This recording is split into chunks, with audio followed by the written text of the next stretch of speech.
정은경 논문에 대한 관심이 끊이지 않고 있습니다. 이번에는 미국 의학 전문가가 자국 경제 재개 움직임에 신중한 입장을 취하며 그 근거로 정은경 논문을 예시했습니다. 미국 뉴욕 메모리얼 슬로원 캐터링 암센터의 감염의학과 교수이자 CNN 의학 분석가인 켄트 셉코비치는 지난 1일 CNN 오피니언맨에 실린 칼럼에서 보건 비상사태에 대한 한국의 통제와 자체평가가 경제 재개를 논의하는 미국의 본보기가 될 수 있다고 말했습니다. 최근 미국에서는 보건 비상사태로 셧다운한 일상과 경제를 언제 정상화하느냐가 초미의 관심사인데요. 도널드 트럼프 대통령은 주 정부에 이 문제를 일임한다면서도 조속한 재개를 노골적으로 압박하고 있는 상황입니다. 지난달 중순부터는 경제활동 정상화를 요구하는 시민들의 시위도 이어지고 있습니다.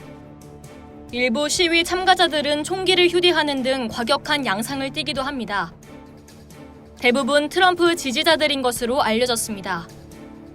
셉코비치 교수는 칼럼에서 정은경 한국질병관리본부장이 책임자자로 참여한 논문을 자세히 소개했는데요. 이 논문은 구로콜센터 집단 감염 과정을 추적하고 당국의 방역 조치를 담고 있습니다. 지난달 26일 미국 질병통제센터 의학학술지 신종 감염병 최신호에 실리며 전 세계적인 관심을 모은 논문입니다. 한국 방역당국은 구로콜센터에서 첫 감염 사례가 보고된 지 하루 만에 건물 전체를 폐쇄했습니다. 건물 내 모든 사무실 근무자와 방문자 등 1,143명을 대상으로 즉각적인 검사를 실시했고 가족 등 접촉자에 대한 자가격리 조치도 취했습니다.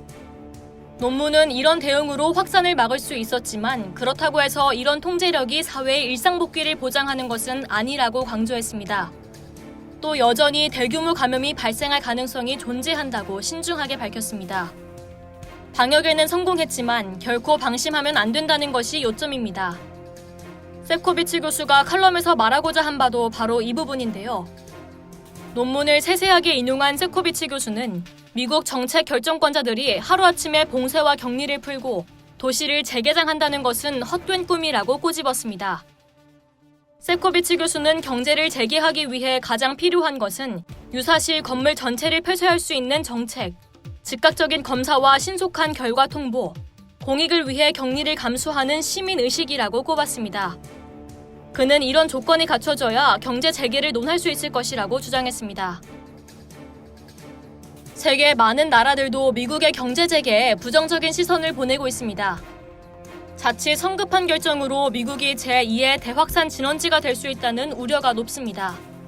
하지만 트럼프 대통령은 3일 폭스뉴스와 가진 타운홀 미팅에서 우리는 가급적 빨리 정상적인 경제활동을 재개해야 한다고 다시 한번 목소리를 높였습니다. 4일 기준 미국의 누적 확진자는 115만 7천여 명, 사망자는 6만 7천여 명에 이릅니다.